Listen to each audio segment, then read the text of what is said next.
ठीक है, अभी स्टोर प्रोसीजर पढ़ना है। ठीक है। और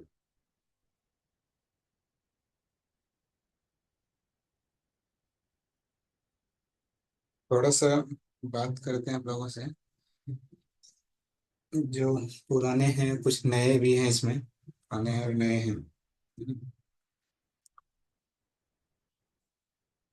देखिए, सिलेबस को देखकर तो पहले ऐसा लगता है कि क्वेश्चन जो आपका है एकदम फैक्ट्री ओरिएंटेड नहीं रहेगा। ऐसा नहीं है कि फैक्ट्री ओरिएंटेड रहेगा, मुझे नहीं लग रहा है।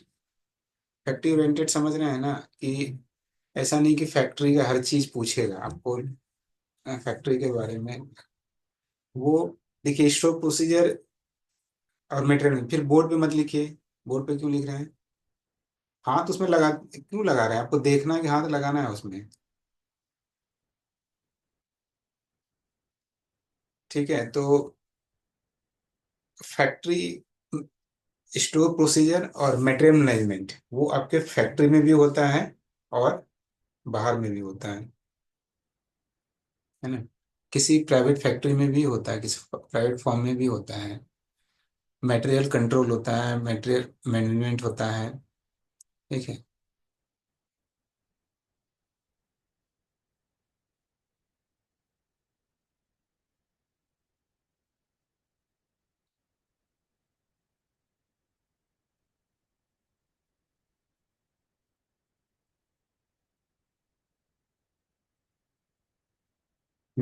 तो आपको थोड़ा सा ना, यानी बाहर के तरह से भी सोचना पड़ेगा। तो कुछ चीजें हैं जो आपको खुद से पढ़ना भी पड़ेगा, थोड़ा मेहनत भी करना पड़ेगा, है ना। इधर उधर से ढूंढना भी पड़ेगा। वो आप जितना अधिक दिमाग लगाइएगा, जितना अधिक उस पर रिसर्च कीजिएगा, उतना आपका नॉलेज ही गेन होगा। क्योंकि आप देख रहे हैं कि कुछ क्वेश्चन ऐसे हैं जो कि आपके सिलेबस में भी नहीं है। एक्चुअली सिलेबस में नहीं है, सिलेबस में है वो, सिलेबस से रिलेटेड ही है, लेकिन वो फैक्ट्री में आपका यूज नहीं होता है। तो आपको इतना पढ़ना है, क्योंकि अब देखिए वैसा क्वेश्चन आएगा तो आपके लिए भी आएगा, दूसरों के लिए भी आएगा, है ना। सेम है, समस्या सेम है। आपके लिए भी लगेगा आउट ऑफ सिलेबस है, उनको भी लगेगा आउट ऑफ सिलेबस है। लेकिन अगर आप अपने दिमाग को इतना विकसित कर लीजिएगा, मतलब इतना डेवलप कर लीजिएगा मेटेरियल मैनेजमेंट या स्टोर प्रोसीजर के बारे में, कि उस क्वेश्चन के लगभग तक आप पहुंच सकते हैं, वहां के सर्कल है ना आसपास उस क्वेश्चन के तक आप पहुंच सकते हैं, इजिली पहुंच सकते हैं। लेकिन अब आप सिर्फ अगर यही इतना ही सोच के रहिएगा, इतना फैक्ट्री के बारे में ही सिर्फ इसमें ऐसे ऐसे होता है सोच के रहिएगा, तो फिर नहीं होगा। इसीलिए पढ़ना पड़ेगा, मेहनत करना पड़ेगा। ठीक है, ज्यादा से ज्यादा मेहनत करना पड़ेगा। दूसरा है जीके। जीके आप लोग पढ़ना शुरू कर दिए होंगे, मुझे पता है। लेकिन जीके पढ़िए एकदम, अगर नहीं किए हैं स्टार्ट तो एकदम जीके पढ़िए।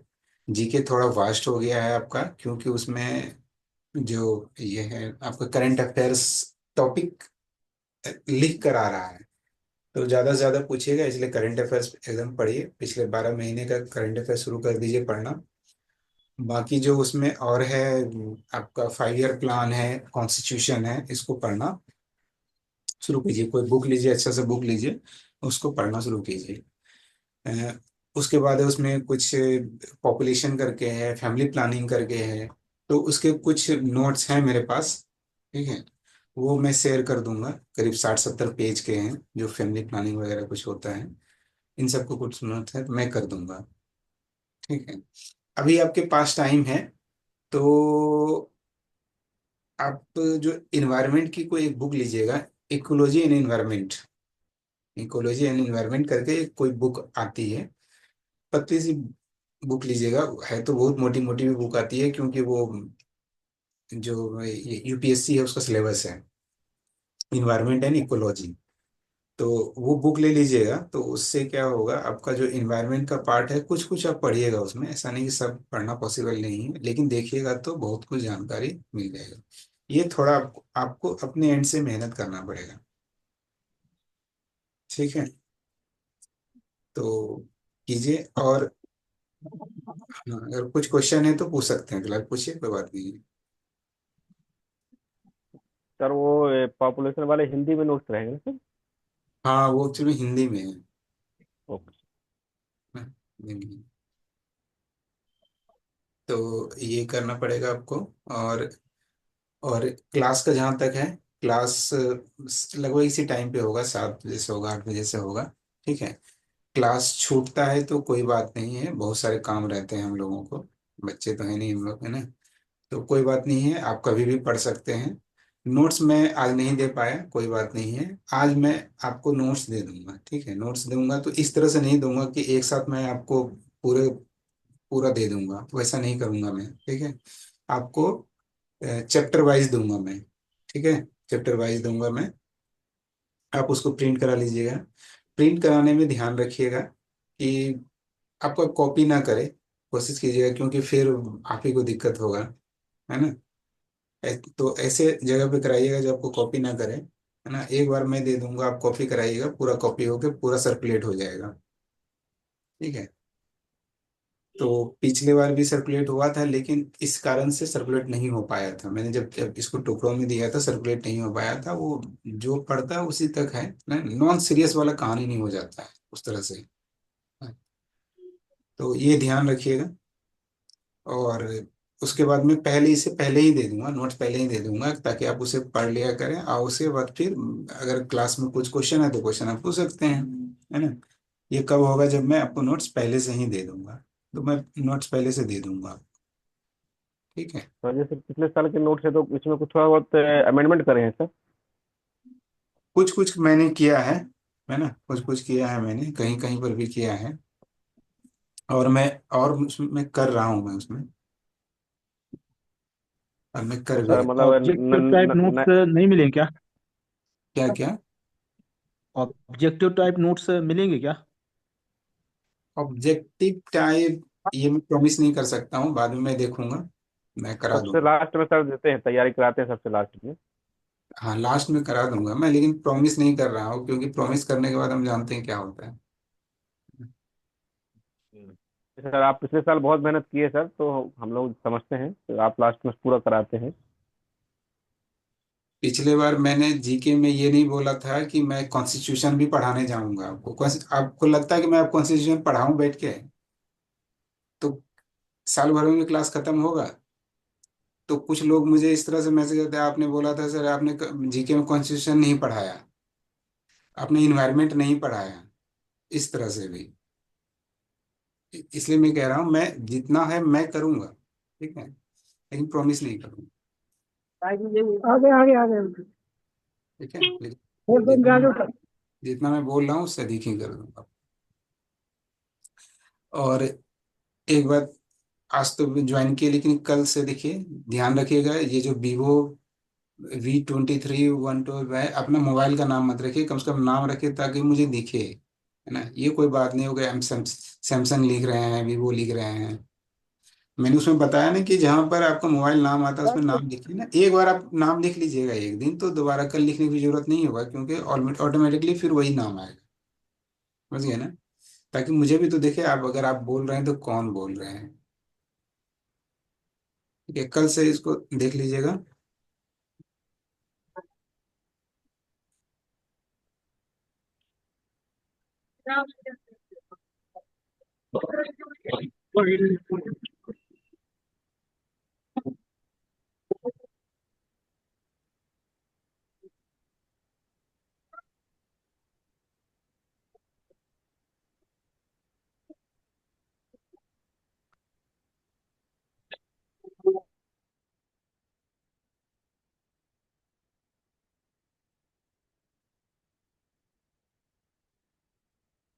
ठीक है, थोड़ा एकदम नए सिरे से शुरू करते हैं,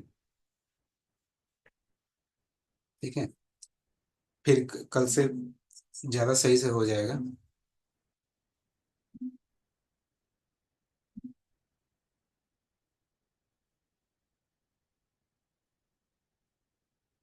1 मिनट समय दीजिएगा। चाहे वो मटेरियल आपका आउटसोर्स से आ रहा हो, चाहे आपका इन हाउस मैन्युफैक्चर हो रहा हो। जैसे आपके यहाँ टूल्स बनते हैं, कंपोनेंट बनते हैं, असेंबली होता है, सब असेंबली होता है, मेजर असेंबली होता है। तो जितने भी आइटम बनते हैं वो भी स्टोर में ही रखा रह जाता है, वो स्टोर में ही आके उसको हम लोग आके रखते हैं, है ना। कहाँ रखेंगे, स्टोर में ही रखते हैं। लेकिन इसमें भी दो चीजें होती है कि कुछ मटेरियल जो प्रोडक्शन में बनते हैं उसको हम प्रोडक्शन में ही, प्रोडक्शन शॉप में ही रखते हैं ना, एक प्रोडक्शन शॉप में ही रखते हैं। प्रोडक्शन शॉप में जो रखते हैं वहां पर जो स्टोर होता है, प्रोडक्शन स्टोर होता है ना, वहां पर हम लोग रखते हैं इसको। स्टोर में नहीं लाते हैं, इसको स्टोर में नहीं लाते हैं। जनरल स्टोर में या जो मटेरियल स्टोर होता है यहाँ पर नहीं लाते हैं, ये प्रोडक्शन शॉप के स्टोर में ही रहता है। लेकिन कुछ को हम लोग लाते हैं, कुछ को हम लोग यहाँ लाते भी हैं, है ना। कुछ मटेरियल को तो इसके बारे में पढ़ेंगे, इसको थोड़ा पढ़ लेंगे आगे जाके कि क्यों रखते हैं, कैसा रखते हैं, ठीक है। क्योंकि ये फैक्ट्री अकाउंट का पार्ट है थोड़ा, लेकिन चूंकि स्टोर में है, चूंकि स्टोर से रिलेटेड है, इसलिए इसको पढ़ेंगे, है ना। फैक्ट्री अकाउंट को जनरली नहीं पढ़ेंगे। तो जो फिनिश कंपोनेंट है, वो फिनिश्ड कंपोनेंट को हम लोग स्टोर में आके रखते हैं, और यहाँ से फिर हम लोग डिमांड नोट से इसको इशू करते हैं, डिमांड नोट से इशू कर सकते हैं। तो जनरली क्या है कि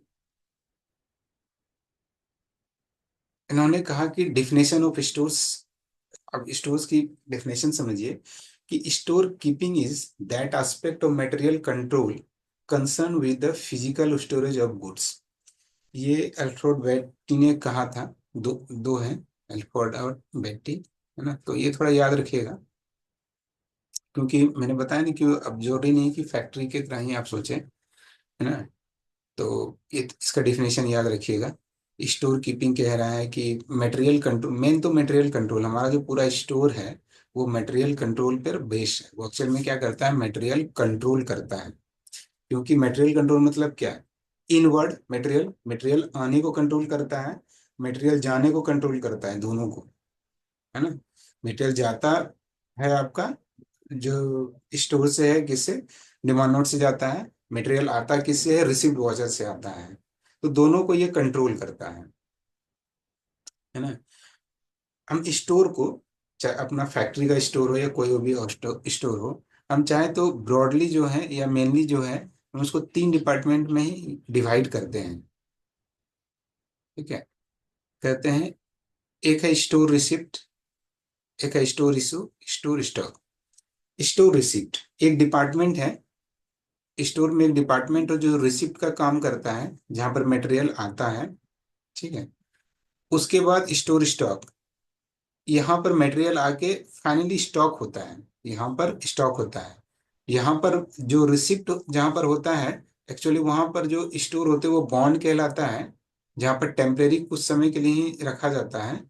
उसके बाद आगे देखेंगे कि कितने तरह के स्टोर होते हैं, बहुत तरह के स्टोर सारे होते हैं अलग अलग।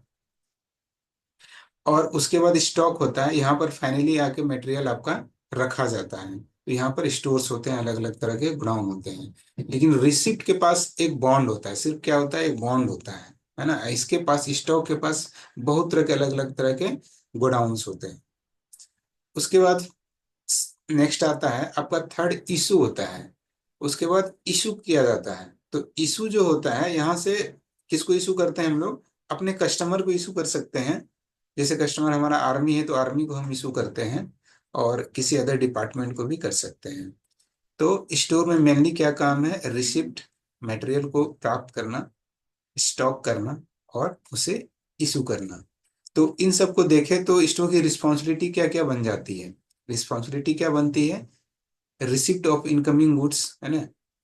जो भी मटेरियल आ रहे हैं स्टोर को, स्टोर द्वारा सभी सोर्स से आने वाले मटेरियल को रिसीव किया जाता है ना। चाहे वेंडर से आ रहा हो, वेंडर से, वेंडर का मतलब आउटसोर्स कर रहे हैं, है ना, कोई आउटसोर्स कर रहे हैं मटेरियल, कोई ला रहे हैं। बहुत सारा चीज तो हम इन हाउस प्रोडक्शन करते नहीं है, लाते हैं प्रोडक्शन यूनिट से। प्रोडक्शन यूनिट मतलब आपके फैक्ट्री के अंदर में जो प्रोडक्शन सेक्शन है, वहां पर में जो मटेरियल बन जाता है, ठीक है, उस मटेरियल को भी हम लोग स्टोर में रखते हैं। तो ये इनकमिंग, ये भी इनकमिंग मटेरियल हो गया। रिपेयर यूनिट्स आपके सेक्शन में कहीं पर रिपेयर यूनिट्स हैं, उससे जो रिसिप्ट होते हैं मटेरियल, वहां पर जो मटेरियल सही होके फिर रिपेयर होके आपके पास आ जाते हैं, वो भी होता है। है ना। रिसिप्ट एक प्रोसेस है जिसमें मटेरियल को चेक करना एक और एक्सेप्ट करना शामिल है। मटेरियल को हम लोग, जो स्टोर है वो चेक भी करता है, एक्सेप्ट भी करता है। मटेरियल अगर वेंडर से आता है, मटेरियल अगर कोई वेंडर से आता है तो क्या करते हैं, उसके हम लोग चेक करते हैं कि मटेरियल क्या आया नहीं आया। क्या आया है, जैसे 10 पैकेज आया तो 10 पैकेज को चेक करते हैं, उसके बाद उसको एक्सेप्ट करते हैं कि कितनी क्वांटिटी में आया है। फाइनली जो उसका क्वालिटी है वो क्वालिटी ग्रुप चेकिंग करता है। लेकिन इन ब्रॉड वे में अब हमारे फैक्ट्री में क्या है, देखिए दो चीजें हैं हमारी फैक्ट्री में। जो क्वालिटी ग्रुप है वो स्टोर के अंदर नहीं आता है, वो स्टोर के अंदर नहीं आता है। लेकिन बाहर में, बाहर कहने का मतलब जो प्राइवेट फैक्ट्रियों में है, अगर उस तरह से क्वेश्चन पूछा जाए तो जो क्वालिटी का ग्रुप है वो स्टोर के अंदर ही आता है, क्योंकि उसी का काम है एक्सेप्ट करना। एक्सेप्ट करना फाइनली उसको on the basis of quality, है ना, क्वालिटी के बेसिस पे एक्सेप्ट करना स्टोर का ही काम है।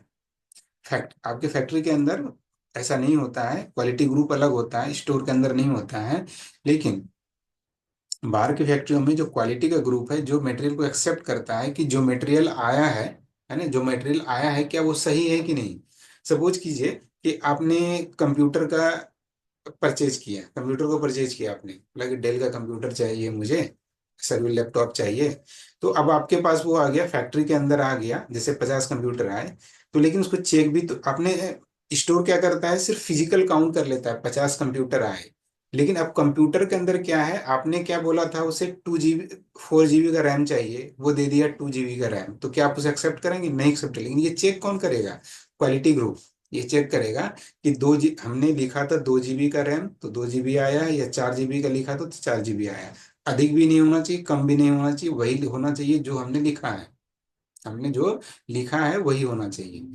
जैसे 4 GB का हमने बोला था तो वो 8 GB का दे दिया, तो हम उसको ये रिजेक्ट कर सकते हैं, है ना। ये अलग बात है, आपको लगेगा 8 GB अच्छा है, लेकिन फिर भी हम उसे रिजेक्ट कर सकते हैं क्योंकि हमारे एज पर सप्लाई ऑर्डर वो नहीं है। तो हम लोग कहाँ से देखते हैं, एक्सेप्ट और जो उसको रिजेक्ट करते हैं किस बेस पर देखते हैं, सप्लाई ऑर्डर के बेस पे। हम लोग वेंडर को क्या प्लेस करते हैं, सप्लाई ऑर्डर प्लेस करते हैं। तो सप्लाई ऑर्डर में हमारा सारा डिस्क्रिप्शन लिखा होता है, तो 8 GB रैम चाहिए, कौन सा हमें i Core 3 ये वगैरह जितना भी है, अन्य हार्ड डिस्क कितना, ये सब लिखा रहता है। तो उसी को बेस पर चेक करता है। तो क्वालिटी वाला किस बेस पर चेक करता है, सप्लाई ऑर्डर के बेस पर चेक करता है और एक्सेप्ट करता है। ठीक है। तो inspection of all receipts, store द्वारा सभी इनकमिंग मटेरियल का क्वालिटी और क्वांटिटी का निरीक्षण किया जाता है। फैक्ट्री में, हमारे फैक्ट्री में क्या होता है, स्टोर नहीं करता है। स्टोर क्या करता है, क्वालिटी नहीं करता है, ओनली क्या करता है, क्वांटिटी, सिर्फ क्वांटिटी देख लेता है। ठीक है। लेकिन बाहर की फैक्ट्री में आपका क्वालिटी क्वांटिटी सब स्टोर ही करता है ना। वहाँ क्या होता है, अलग से इंस्पेक्शन डिपार्टमेंट होता है, लेकिन विद इन स्टोर सेक्शन, है ना। इंस्पेक्शन सेक्शन जो डिपार्टमेंट होता है exist with in store section. Storage and preservation, हमारा स्टोर का काम ही है प्रिजर्व करना, स्टोर करना, है ना। मटेरियल को बड़े बड़े बिन में रखते हैं हम लोग, बिन बिन में रखते हैं।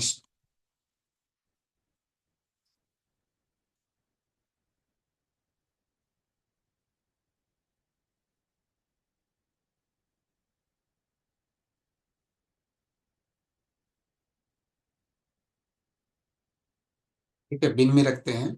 और बिन में रखा जाता है, इस बिन में होने वाले सभी ट्रांजैक्शन को बिन कार्ड या ट्रांजैक्शन कार्ड में रखते हैं।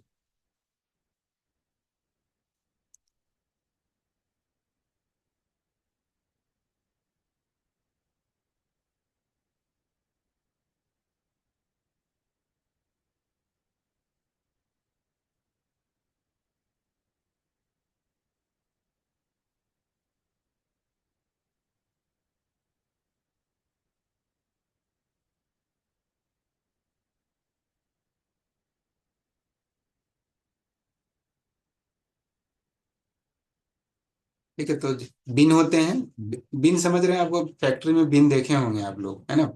बिन पैलेट्स होते हैं फैक्ट्री में, आप देख रहे होंगे आप लोग, किस तरह का होता है।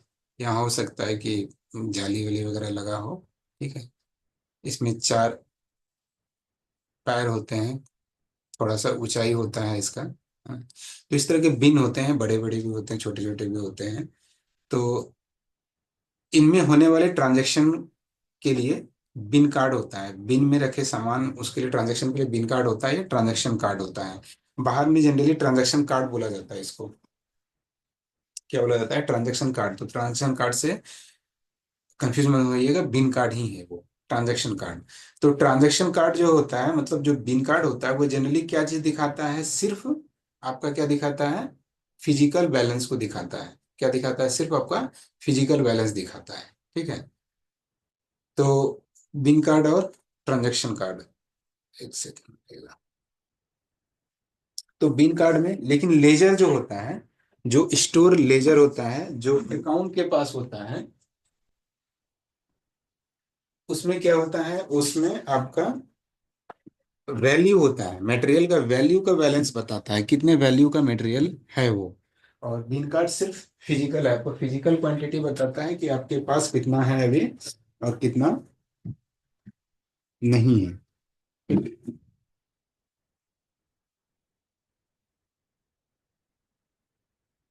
इसके बाद अगर हम देखें तो थोड़ा सा बिन कार्ड देख लेते हैं कि बिन कार्ड में देखिए, बिन कार्ड का मेनली बिन कार्ड कौन रखता है अगर बिन कार्ड देखा जाए। और और जो पीएसएल होता है, लोग जानते हैं, प्राइस स्टोर लेजर होता है। इसको बाहर में या अदर फैक्ट्रियों में है ना, स्टोर लेजर जनरली सिर्फ क्या कह रहते हैं? स्टोर लेजर कहते हैं। ठीक है। तो एक बिन कार्ड हो गया और आपका एक क्या हो गया? स्टोर लेजर हो गया। तो बिन कार्ड में क्या है? सिर्फ फिजिकल बैलेंस है। और स्टोर लेजर में क्या है?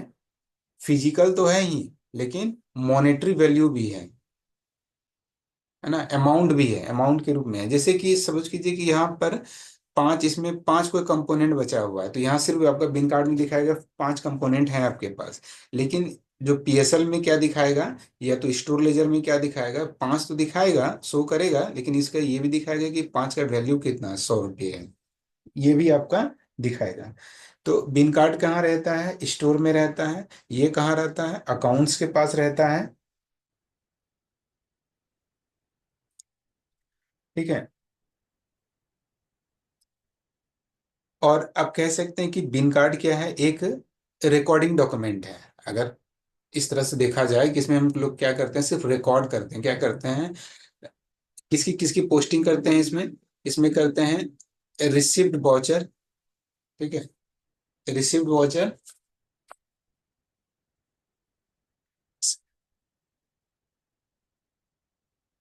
में हम लोग रिसिप्ट वाउचर करते हैं, डिमांड नोट करते हैं, रिटर्न नोट करते हैं। और कोई एक बता सकते हैं? और क्या छूट रहा है एक?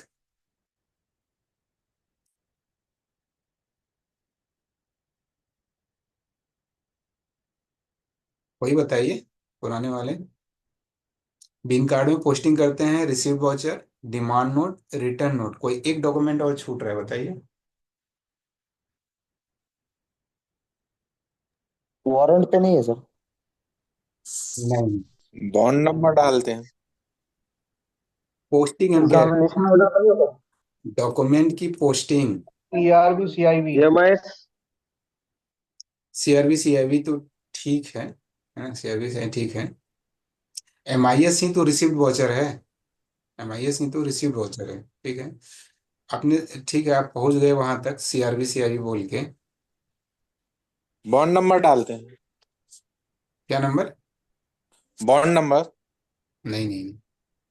मैं बोल रहा सिर्फ पोस्टिंग, पोस्टिंग बोल रहा है। ठीक है। तो सीआरबी सीआईबी ये सारा चीज क्या है? वॉचर है, इशू वॉचर है। ठीक है। ये भी वॉचर है, ये भी वॉचर है, रिसीव्ड वॉचर है, इशू वॉचर है ना। तो जनरली क्या है? इशू वॉचर में पूछ रहा था। ठीक है। तो सीआरबी है, सीआईबी है, इशू वॉचर है। तो इसकी पोस्टिंग की जाती है बिन कार्ड में। ठीक है। तो आप कह सकते हैं कि ये जो डॉक्यूमेंट है, बिन कार्ड क्या है? एक एक तरह का सिर्फ रिकॉर्डिंग डॉक्यूमेंट है ना। लेकिन ये लेजर क्या है? लेजर एक अकाउंटिंग डॉक्यूमेंट है।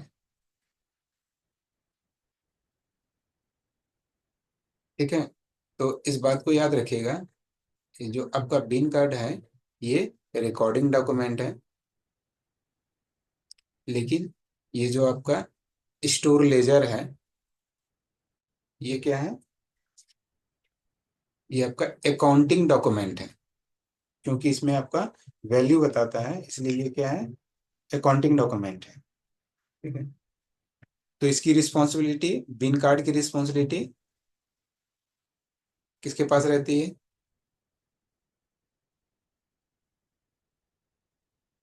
बिन कार्ड की स्टोर कीपर रिस्पॉन्सिबिलिटी, के पास होती है सर।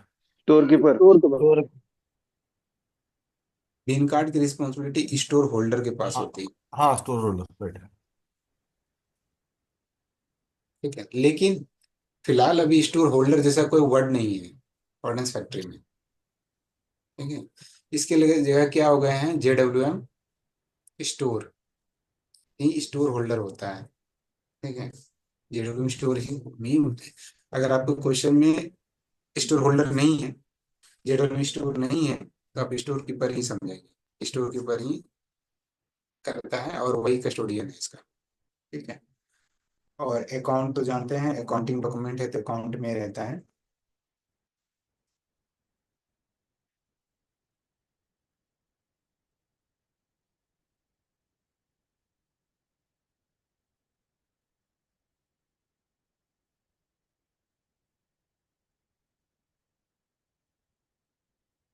ठीक है, तो स्टोरेज हो गया, प्रिजर्वेशन हो गया, हमारा काम है, स्टोर का काम है ना, प्रिजर्व करना। बिन कार्ड में क्या होता है, लोकेशन होता है, बिन कार्ड का एक फोटो में डाल दूंगा, देख लीजिएगा बिन कार्ड में क्या क्या रहता है।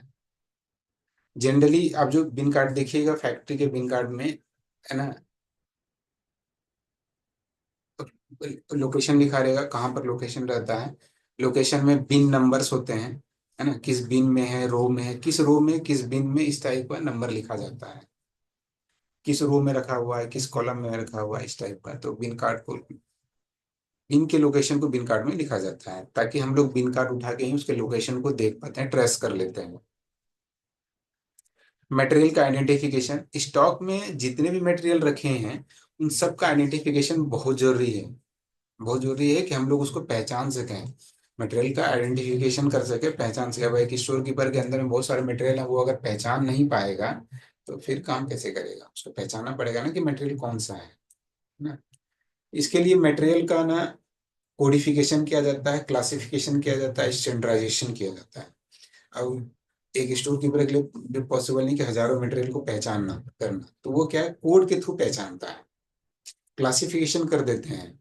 क्लासिफिकेशन कर दिए कि ये रॉ मटेरियल है, तो इतना तो बता पाएगा कि ये रॉ मटेरियल है ना। रॉ मटेरियल में हजारों तरह के आइटम हो सकते हैं, लेकिन ये रॉ मटेरियल है। इस तरह का क्लासिफिकेशन, ब्रॉड क्लासिफिकेशन कर दिए हम लोग। तो आइडेंटिफिकेशन, आइडेंटिफिकेशन स्टोर का ही काम है। मटेरियल हैंडलिंग करते हैं हम लोग, मटेरियल का मूवमेंट करते हैं, मटेरियल को स्टोर से ले जाके प्रोडक्शन शॉप तक पहुंचाते हैं, है ना, पॉइंट ऑफ यूजेस तक हम लोग इसको ले जाते हैं। तो जैसे कोई मटेरियल बहुत हैवी है, बल्की है, तो उस मटेरियल को पहुंचाने के लिए, लाने के लिए हम लोग अलग अलग तरह के मटेरियल हैंडलिंग इक्विपमेंट्स का भी यूज करते हैं। फॉर्क लिफ्टर है, क्रेन है ना, ओपन ट्रक है, इन सब का यूज हम लोग करते हैं। मटेरियल हैंडलिंग का काम हमारा ही, पैकेजिंग का काम ही हम स्टोर का ही काम है। क्योंकि पैकेजिंग का काम कैसे होता है स्टोर में, मटेरियल जो भी बाहर भेजने होते हैं, जो मटेरियल बाहर भेजने होते हैं, बाहर भेजने का मतलब कि जो हम लोग इशू कर रहे होते हैं मटेरियल, उसको पैकेज में इशू करते हैं, है ना, पैकेजिंग करके मटेरियल को इशू करते हैं।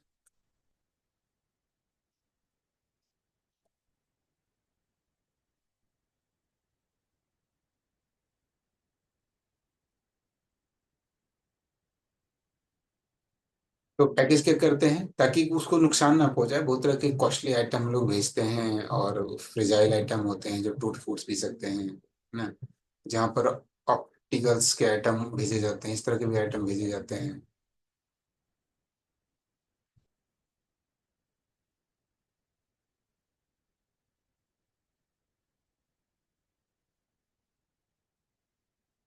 इशू एंड डिस्पैच, है ना, तो हम लोग क्या करते हैं उसको, अंतिम उत्पाद को कस्टमर तक डिस्पैच किया जाता है। अंतिम उत्पाद मतलब तो आपके फैक्ट्री का जो एंड प्रोडक्ट है।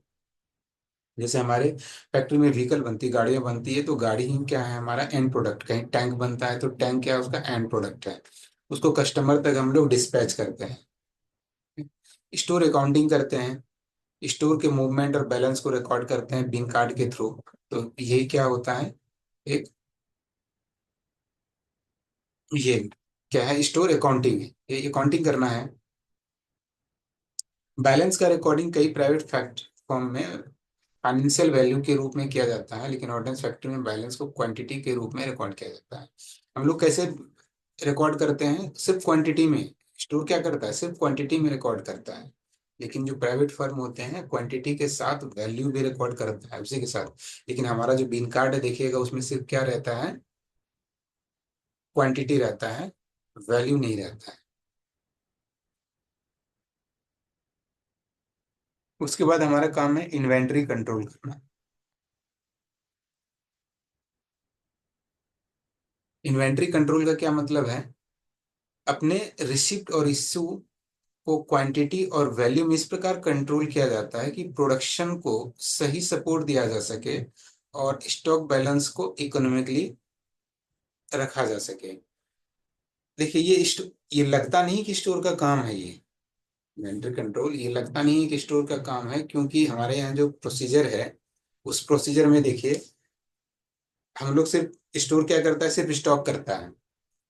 मटेरियल को इश्यू करने के लिए डॉक्यूमेंट कौन सा चाहिए, डिमांड नोट। डिमांड नोट किस बेस पे जनरेट होता है, वारंट के बेस पे। वारंट कौन देता है, वारंट ग्रुप देता है।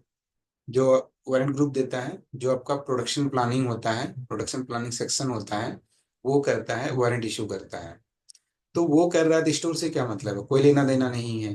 वो अगर 10 आइटम का, सपोज कीजिए टायर रखा हुआ है, 100 टायर है, वो डिमांड नोट 100 टायर का लेके आ गया तो हम 100 टायर दे देंगे उसे। हम ये नहीं देखेंगे हमारे स्टोर में अरे ये खाली हो जाएगा, इस टाइप का हम लोग नहीं देखेंगे। वो क्या यूज करेगा ये भी नहीं देखेंगे। लेकिन जो बाहर की फैक्ट्रियां होती हैं, उन्हें इसको स्टोर को ही देखना होता है कि हमारे स्टॉक में वो कितना है मटेरियल। जैसे एक लेवल लेवल होता है, रीऑर्डरिंग लेवल, इसको भी पढ़ेंगे हम लोग सब। रीऑर्डरिंग लेवल होता है कि किस ऑर्डर पे आपको, किस लेवल पे ऑर्डर करना। सपोज कीजिए आपके घर में, सपोज कीजिए सॉल्ट है, नमक है ना। एक ये इस डब्बे में नमक रखा गया है, तो नमक खाली हो रहा है, यहाँ तक अभी भी फील है। धीरे धीरे खाली हो रहा है, यहाँ आ गया, फिर यहाँ आ गया। लेकिन यहाँ आते आते आप सोचेंगे कि अब नमक खरीद के लेते आए, है ना, आप सोचेंगे ना। इसको खत्म नहीं होने देंगे, पूरा बॉटल नेक नहीं होने देंगे, क्योंकि फिर जरूरत पड़े तो फिर कहाँ मांगने जाएंगे या कहाँ से लाएंगे। तो आप यहीं पर इस क्वांटिटी पे आप क्या करेंगे, दूसरा नया पैकेट ला के रख लेंगे। तो दैट मीन आपका ये जो है रीऑर्डर क्वांटिटी हो गया। सपोज कीजिए ये 1 kg नमक है और यहाँ पर 100 ग्राम्स बचा हुआ है, तो 100 ग्राम्स लेवल क्या है आपका, रीऑर्डर लेवल है, रीऑर्डर लेवल है। मतलब 100 ग्राम्स जब आपके आ जाएगा तो आप नया ऑर्डर करेंगे, नया लेते आएंगे, रीऑर्डर करेंगे। तो ये किसका काम है, स्टोर का काम है, ये रीऑर्डर लेवल देखना कि 100 पे आ गया है। ठीक है, आपका 100 पे आ गया है, तो अब जो हमारा पीवी ग्रुप है उसको इन्फॉर्म करेंगे कि 100 पे आ गया है, ये रीऑर्डर लेवल पे आ गया है, अब इसके लिए रीऑर्डर करें। लेकिन हमारे फैक्ट्री में ऐसा, फर्नेस फैक्ट्री में नहीं है ना। लेकिन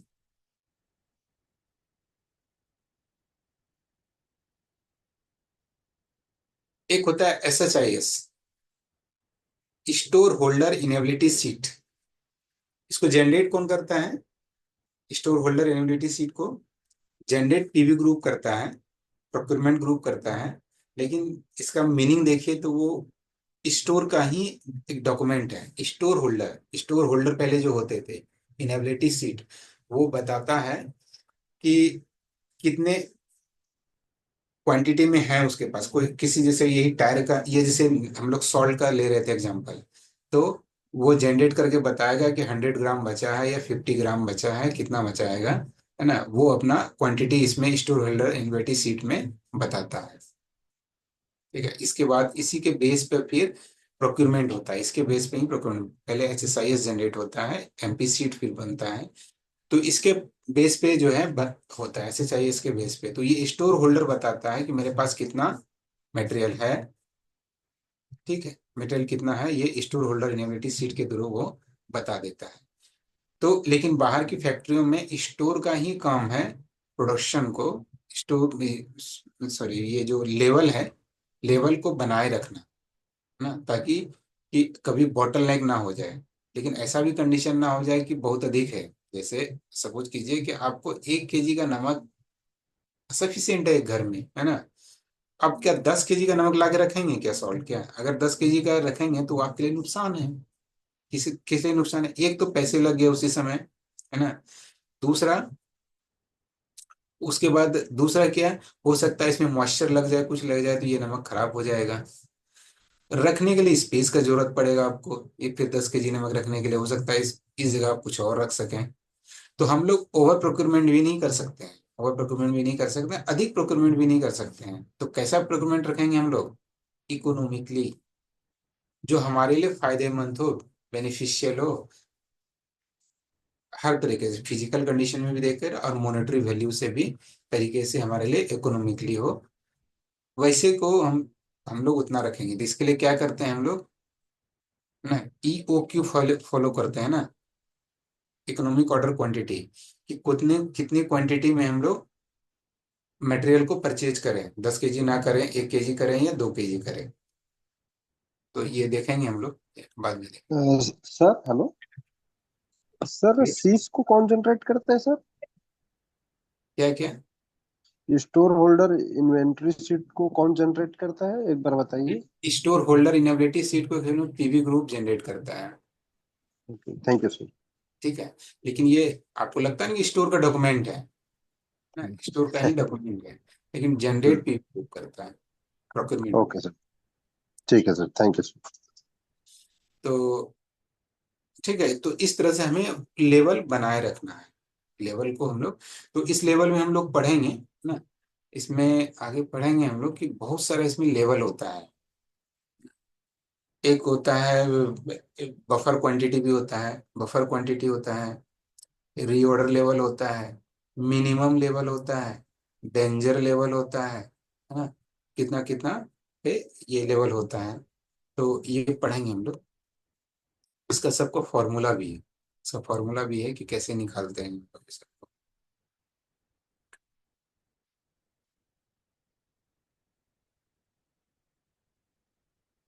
ठीक है, तो स्टोर का मेनली जनरली ये काम है।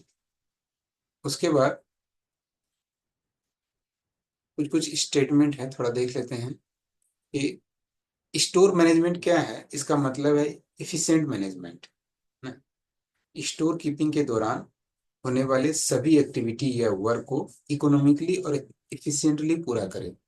हर चीज में इकोनॉमिकली लगा हुआ है ना, एफिशिएंटली तो हर एक काम को इफिशिएंट होना पड़ेगा, है ना, हर एक काम को इफिशिएंट होना ही चाहिए और इकोनॉमिकली होना चाहिए, ताकि, है ना, ओवर प्रोक्योरमेंट ना करें, बॉटल नेक ना हो जाए। बॉटल नेक अगर हमारा जो डेंजर लेवल है उससे कम हो जाए, उससे कम हो जाए मटेरियल, जैसे 100 ग्राम है, 100 ग्राम बचा हुआ था सॉल्ट, अगर वो 25 ग्राम पे आ गया, एक दिन में 25 ग्राम यूज हो रहा है, तो उसी दिन तो वो खत्म हो जाएगा, नेक्स्ट डे फिर क्या होगा, अगर हमने प्रोक्योरमेंट नहीं किया है ना।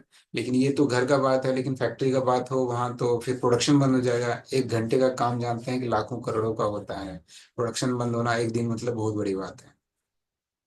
ठीक है, तो इकोनॉमिकली स्टोर मैनेजमेंट यही करता है। स्टोर का मैनेजमेंट करता क्या है, यही करता है ना, स्टोर कीपिंग को ऐसा करता है, ताकि स्टोर कीपिंग मतलब पूरा प्रोसीजर, स्टोर, जो स्टोर में जितना सारे काम होते हैं पूरा पूरा प्रोसीजर, कि उसको इफिशिएंटली और इकोनॉमिकली मैनेज करना।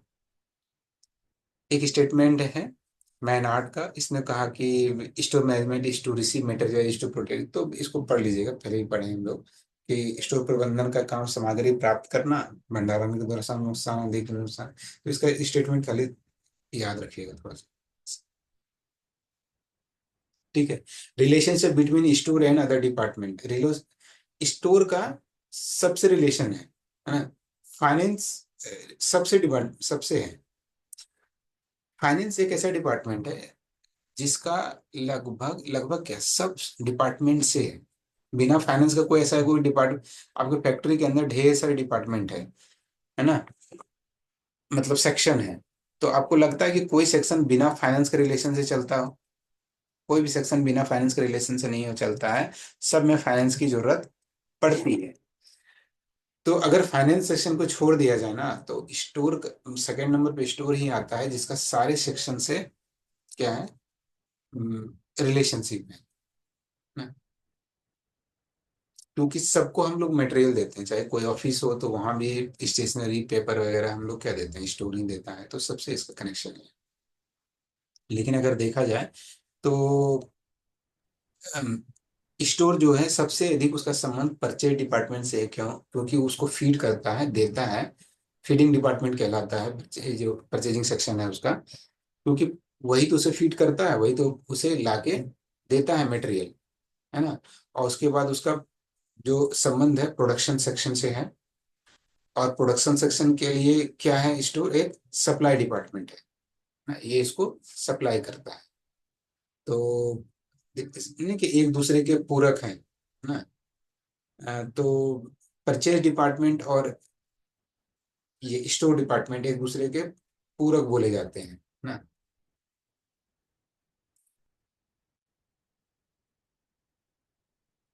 तो आप कह सकते हैं कि स्टोर का संबंध प्रोडक्शन से भी है। सेल्स सेल्स को मटेरियल कौन देगा, सेल करना है तो कौन देगा, स्टोर ही देगा। अकाउंट से है, अकाउंट से संबंध है, अकाउंटिंग इनकम है, अकाउंटिंग होता है ना, हमारे मटेरियल का अकाउंटिंग होता है। पर्सनल से है, पर्सनल मतलब हमारे जो स्टोर कीपर है ना, हाउस की पूरा स्टोर कीपिंग में जो मटेरियल रखते हैं, पूरा जो मैन पावर लगते हैं, तो सबसे संबंध है इसका। ठीक है, तो ये जनरली है। अब देखते हैं कि मटेरियल को जो आइडेंटिफिकेशन जब होता है, मटेरियल का क्या था हमारा सबसे इंपॉर्टेंट था आइडेंटिफिकेशन, कि हम लोग आइडेंटिफाई कर पाए। तो आइडेंटिफाई कैसे करेंगे, उसके लिए हम लोग मटेरियल को क्लासीफाई और कोडिफाई करते हैं, है ना। तो मटेरियल का क्या होता है, क्लासिफिकेशन और कोडिफिकेशन तो होता है। तो क्लासिफिकेशन तथा कोडिफिकेशन द्वारा मटेरियल को स्टोर में सिस्टमेटिक तरीके से रखा जाता है। इसके द्वारा मटेरियल के रिसिप्ट, इशू तथा आइडेंटिफिकेशन को क्या बनाते हैं हम लोग, आसान बनाते हैं। रिसिप्ट करना, इशू करना और आइडेंटिफाई करना आसान हो जाता है। आसान इसलिए हो जाता है कि सबको हम लोग आइडेंटिफाई कर देते हैं, सबको एक कोड दे देते हैं। तो जैसे एक, हम एक स्टोर कीपर जरूरी नहीं कि हजारों आइटम का नाम जानता हो, लेकिन वो कोड के थ्रू उसको पहचान सकता है। कोड के थ्रू हम लोग पहचान, हम लोग यहाँ लेजर फोलियो नंबर होता है, एलएफ नंबर होता है। तो हम लोग एलएफ के थ्रू ही पहचानते हैं मटेरियल को। कैसे पहचानते हैं, एलएफ के थ्रू पहचानते हैं। नाम, बहुत नाम नहीं जानते हैं हम लोग, जो एग्जैक्ट क्या नाम है उसका और मटेरियल क्या है नहीं पहचानते हैं, लेकिन उसके कोडिफिकेशन के द्वारा, कोड के थ्रू पहचानते हैं। ठीक है, तो पहले क्या होता है, क्लासिफिकेशन करते हैं, देन कोडिफिकेशन करते हैं। तो एक ब्रॉड वे में क्या करते हैं, पहले क्लासिफाई कर देते हैं हम लोग, कॉमन कैरेक्टर पकड़ते हैं। मटेरियल का क्या करते हैं, कॉमन कैरेक्टर पकड़ते हैं। जैसे कि रॉ मटेरियल है, फिनिश्ड प्रोडक्ट है ना, मैसनरी प्लांट है, कंज्यूमेबल स्टोर है, जैसे ग्रीस वगैरह हुआ, ऑयल वगैरह हुआ, ऑफिस इक्विपमेंट है। इस तरह से तो हम लोग अलग कर सकते हैं, है ना। सबसे पहले इसको इस तरह से हम लोग डिवाइड कर सकते हैं, कॉमन करेक्टर है। जैसे सपोज कीजिए रॉ मटेरियल है, तो रॉ मटेरियल में हाई स्पीड स्टील भी हो सकते हैं, माइल्ड स्टील भी हो सकते हैं, गन मेटल भी हो सकता है ना, अलग अलग हो सकता है। लेकिन इन तीनों का करेक्टर, कॉमन करेक्टर क्या है कि रॉ मटेरियल है। अब जो ऑफिस इक्विपमेंट में उसमें टेबल भी आ सकता है ना, टेबल भी आ सकता है, कंप्यूटर भी आ सकता है, लेकिन उसका कॉमन करेक्टर क्या है कि ये ऑफिस इक्विपमेंट है। तो मटेरियल को हम लोग क्या करते हैं, मटेरियल को क्लासिफाई करते हैं कॉमन करेक्टर के बेस पर, नेचर, मैन्युफैक्चरिंग प्रोसेस, वैल्यू और पर्पस के बेस पर भी करते हैं। इस तरह से क्लासिफाई कर सकते हैं। नेचर के बेस पे करते हैं, उसका प्रकृति क्या है ना, मेटल है, नॉन मेटल है, ऑयल है, क्या है ना। मैन्युफैक्चरिंग प्रोसेस, फिनिश्ड प्रोडक्ट है, WIP है कि अभी ये बन रहा है ना, ठीक है, बनने के दौरान है। तो इस तरह से भी हम वैल्यू, वैल्यू के बेस पे भी है। इसका वैल्यू कितना है, ये लाखों वाला है कि 10 रुपये वाला है ना। पर्पस क्या है हमारा, ये क्या असेंबली में लगेगा, सब असेंबली में लगेगा, या तो रेवल है, तो पर्पस क्या है मेटेरियल का, इसके बेस पे कम। जैसे कि ये सब असेंबली का ग्रुप है, सब असेंबली में इतने सारे मटेरियल रखे हुए हैं, अलग अलग हो सकते हैं उसमें, लेकिन है क्या, पूरा सब मिलकर क्या सब असेंबली है। तो नेचर, मैन्युफैक्चरिंग प्रोसेस, वैल्यू और पर्पस के बेस पर हम लोग क्लासिफाई करते हैं। कैसे करते हैं, तो raw material, consumable stores, raw material समझ गए, कंज्यूमेबल स्टोर समझ गए कि ग्रीस वगैरह, ऑयल वगैरह, छोटे मोटे नट बोल्ट, ये सब। मशीनरी एंड प्लांट, मशीन है ना। फैक्ट्री एंड ऑफिस इक्विपमेंट्स, जो ऑफिस इक्विपमेंट है। केमिकल हो सकता है, फर्नीचर हो सकता है, फिक्चर हो सकता है, फिक्चर तो समझते हैं आप लोग। स्क्रैप मटेरियल हो सकता है, स्क्रैप में भी अलग अलग तरह के मटेरियल हैं, है ना, लेकिन है क्या है, वो स्क्रैप है। पैकेजिंग मटेरियल भी अलग तरह के हो सकते हैं, प्लास्टिक हो सकता है, कार्डबोर्ड हो सकता है, और भी तरह का हो सकता है, लेकिन है क्या, मिलकर पैकेजिंग का मटेरियल है। जनरल स्टोर्स होते हैं, जनरल स्टोर्स में आपके जैसे स्टेशनरी आइटम हो जाते हैं, और भी छोटे मोटे जितने भी आइटम होते हैं जनरल स्टोर में आता है। इनफ्लेमेबल है, ज्वलनशील है, क्या है ना, गैसेस होते हैं, और भी इस तरह से क्लासीफाई उसको कर सकते हैं। ये तो हमने क्या कर लिया, उसको एक ब्रॉड वे में क्लासीफाई कर लिया, लेकिन हमारा काम यहाँ से नहीं चलेगा, है ना। यहाँ हमारा काम इससे नहीं चलेगा। हम लोग क्लासिफाई कर दिए कि ये केमिकल है, तो केमिकल में बहुत कुछ आते हैं। केमिकल में थिनर भी होता है, बैंड भी होता है, और भी चीज होते हैं, है ना।